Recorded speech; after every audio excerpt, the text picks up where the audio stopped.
Hello and welcome to our next installment of the North Dakota State Library's Trustee Training Series. Today we are talking about the ever fun topic of policies at your library.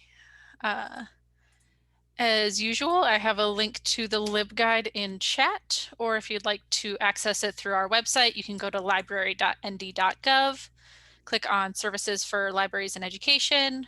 Under the little cloud, you click LibGuides, and then scroll all the way down to the Board of Trustees link, and that'll take you to the same spot.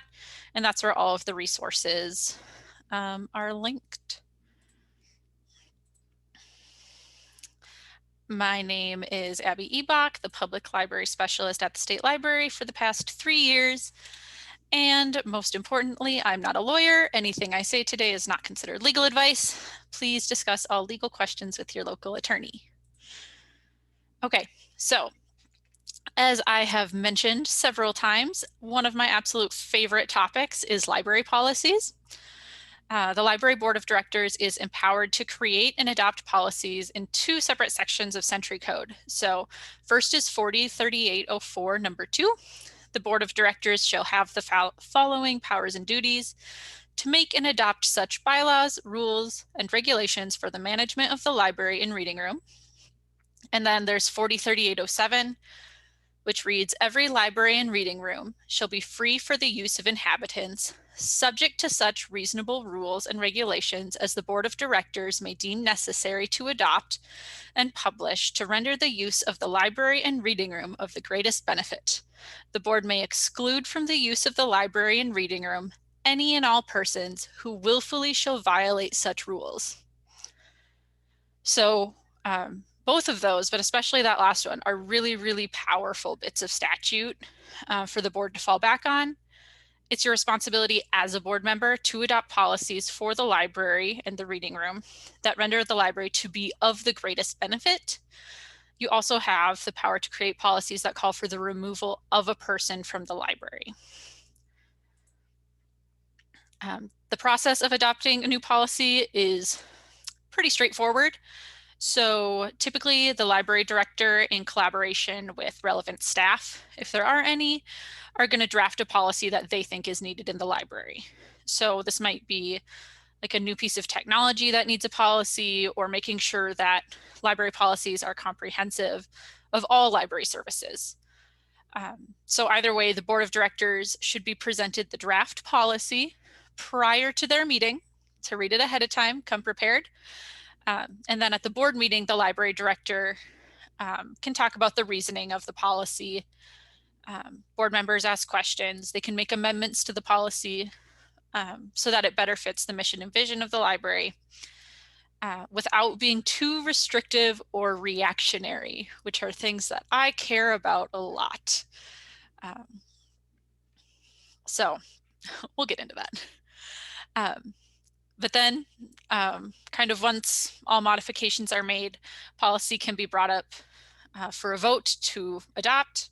If it passes, it should be included in the policy manual made available to patrons. This is a really smooth smooth process. The State Library has templates for a whole host of library policies that you might find yourself in need of that you can adopt or adapt for your needs. And I find it's a really good starting place for some newer policies you might find yourself in need of. Once the policy is approved, you'll want to provide access, but make sure that like at the bottom of the policy or at the top or somewhere, you have the revision and adoption date, just so that like if you have printed versions or people are looking at your website, they know which one is the most recent. You don't want somebody accidentally getting a policy from 1999 that's been revised a few times since then, I'm sure. It just kind of makes sure everybody's on the same page. Okay, so here's the soapbox that I have for today. You should absolutely not have a policy for every possible thing that could happen at your library. Policies should lay out the expectations of patrons and staff, and then of staff of patrons, without being too restrictive, right? So if a policy gets too specific about every single instance that a patron may be asked to leave, for example, that leaves room for loopholes. So if all of a sudden somebody walks in and starts spray painting your walls, you want to ask them to leave, right? But if your policy doesn't explicitly list spray painting the walls as a reason, but lists 15 other very specific instances, it just kind of gets into like this questionable, like, well, why'd you list this but not that? It doesn't say anywhere that I can't spray paint the walls situation. So this is where I say you're going to want to use broad language that can encompass a whole host of issues without being too vague. So in this case, you might say, don't damage library property, right? That's going to cover spray painting the walls and like hitting it with a hammer. But due to some recent conversations that we had on the NDLA listserv, another good use of phrase that you could use is like, if your use of the library is disruptive to other patrons or staff or impedes their use of the library, you may be asked to leave. So that covers a lot of situations, right? You're not listing every single situation where somebody might be asked to leave, but you're not being vague about like, we can ask you to leave willy-nilly. It's just, if you are impeding the use of others of using the library, then you may be asked to leave. So broad, but not vague is kind of my go-to there. Other things that are going to make your policies really great. Routinely update them. So this means every 3 years at least. All of your policies should be reviewed and updated to make sure that they're relevant.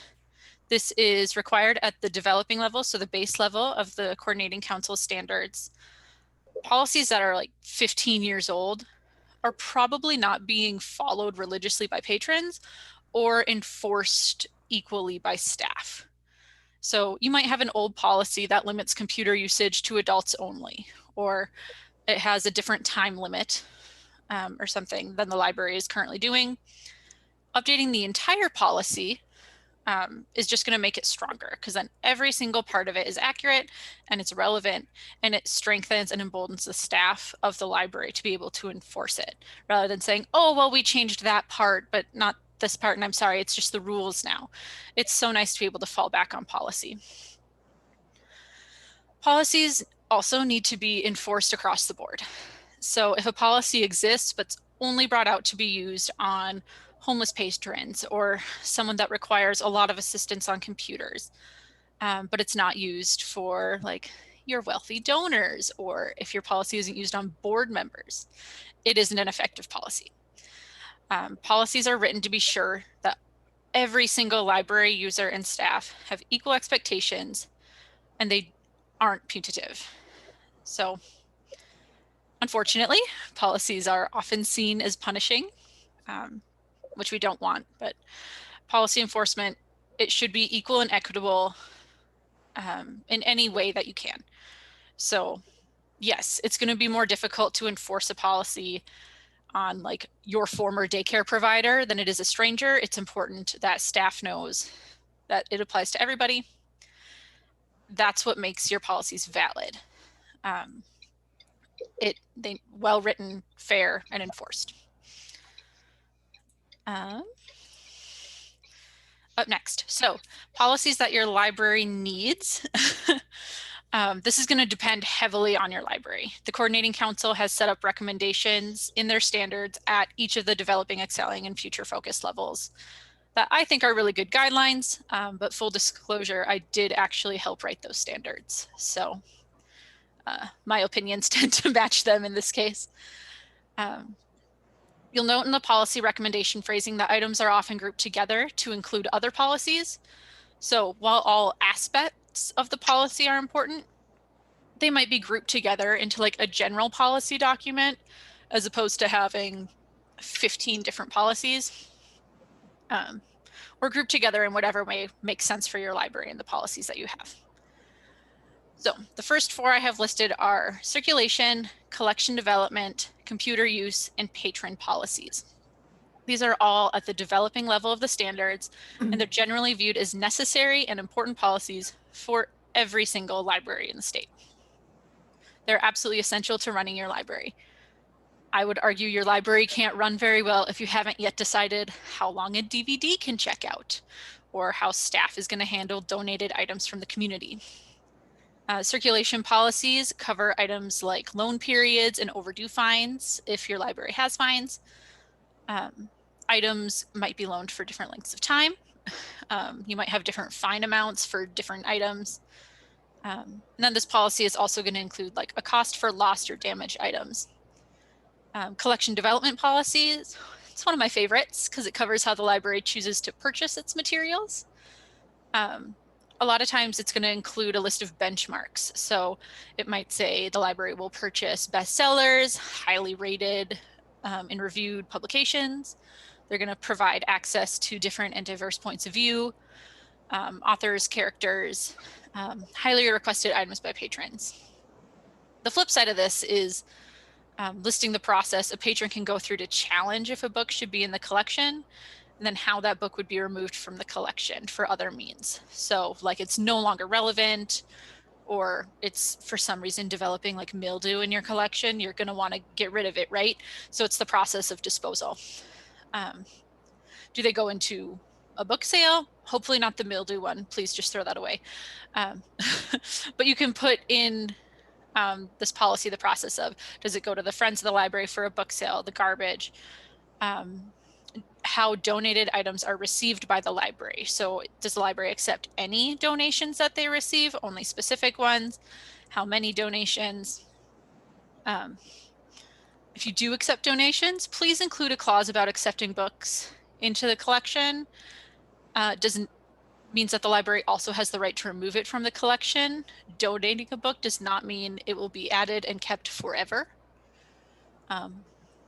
I'm sure a lot of people can attest to that being a common question at their library.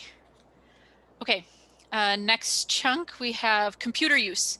So that's going to cover time limits on a computer, access for different ages if that's something you have.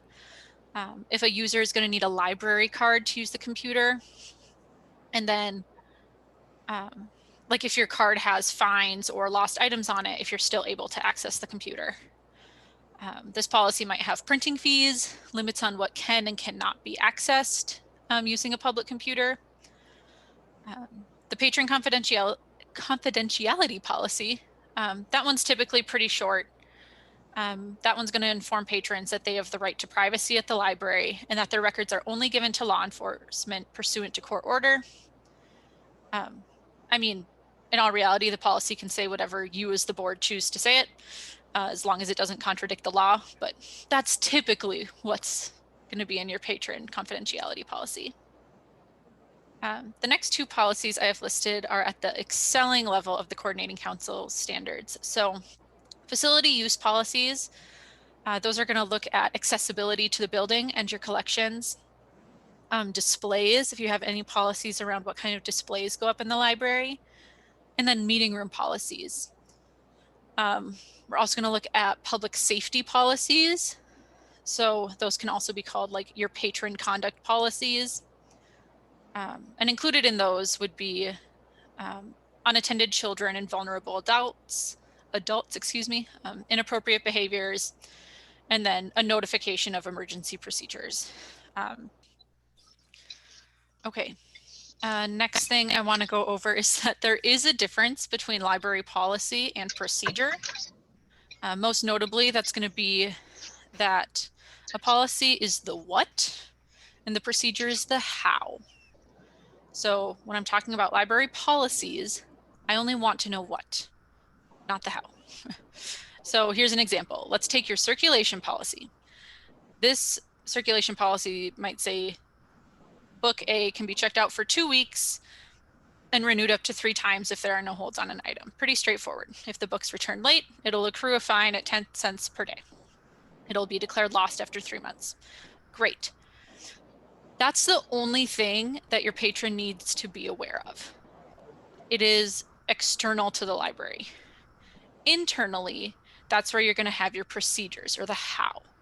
So looking up a patron and checking the book out to them in your library software, the process for sending out overdue notices to their emails, when the library waives fines, using like a claimed return status.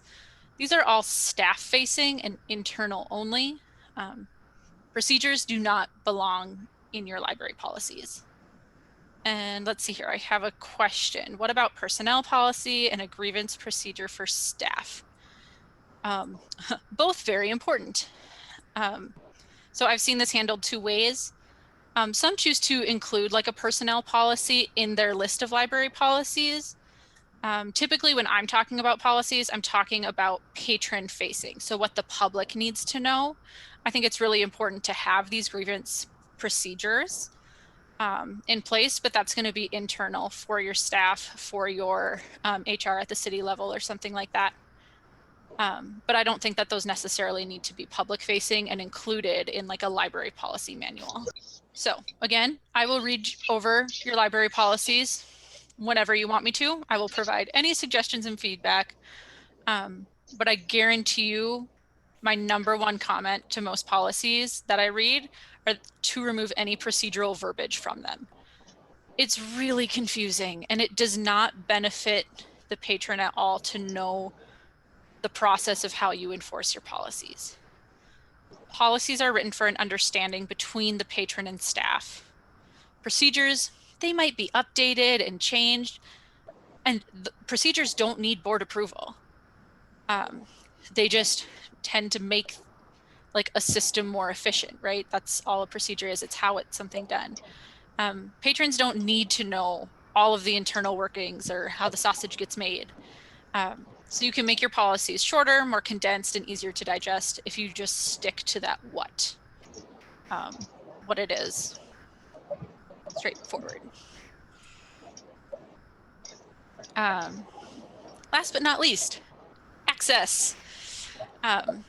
So likely your library spent a lot of time drafting and amending and looking through all of your policies, I hope. And so you want to make sure that they're easily accessible. This can be done in three main ways. Okay, so the first, like most obvious way is to update your policies and have them available like in a binder at the front desk of the library. This means that all staff members are going to have easy access to the policies. They know exactly where they are if they need to reference them to a patron, and then patrons can also access them easily by request. They're all in one spot. They're not like scattershot through files. The next is actually a future focused, so the highest level standard, but it's possible to do very easily, and that's to have your policies available on your website. You can either have one link to a policy handbook that has all of your policies in it, or you can have like each individual policy linked just for ease of access. So again, this allows patrons to call up the policies outside of your library building or even while they're in your library building without having to communicate with library staff. It's a good way to make sure that all your patrons have a chance to know the guidelines of the library. And then your staff can even bring them up easier if they're not near your handy dandy like printed out binder. Also, I really enjoy just going onto your library's website and reading your policies sometimes when I'm looking for like examples of policies for other people. So I like it when they're on your website too. The next is to post your policies publicly in your library, but not in their full length. So for example, rather than posting your entire computer access policy or patron conduct policy, you can have a modified version that has the highlights. And then on the bottom, you can say like, see our full whatever policy for more details. I honestly think that this is a wonderful way to have access to the important information available without filling a sheet of paper with size 6 font and plastering it all over your library walls, because that's exhausting to look at and to read, and nobody's going to read it, right? But one post of computer access policies in the computer lab, and then your patron conduct policy in a major sightline is enough. But it also is going to help empower your staff to be able to say, here is our policy, like when they're interacting with patrons, if they need to remind them of it. It helps for enforcement and education of patrons. So like if food is allowed or not. You can, rather than going to the website or going and getting a printed out version, if you can just walk with them and say, well, right here, as you can see in our patron conduct policy, we unfortunately don't allow food near our computers. I think that's a really great way, again, to access your policies. And that's our short and quick presentation on policies today. Do you have any questions about anything? Again, I'm Abby Ebach. Library Services Division Director is Carmen, and then State Librarian Mary Susie. All of our contact information is available for you here on the slide. You can call or email any of us with questions about this. We're always happy to answer. I guess I would just add that we do have a separate personnel policy that outlines grievance procedures and various benefits. And we work with an attorney who's helped write it and then helps update it and review it so that we're sure that we're, doing the things that legally we need to be doing. So I just highly recommend that if you go for a personnel policy. Yes, personnel policies, and then a lot of like the patron conduct ones are often run by your local attorney, because those are the ones that are going to result in you removing somebody from your library, or that one is. So it's nice to keep them in the loop and get their advice. Thank you, Wendy.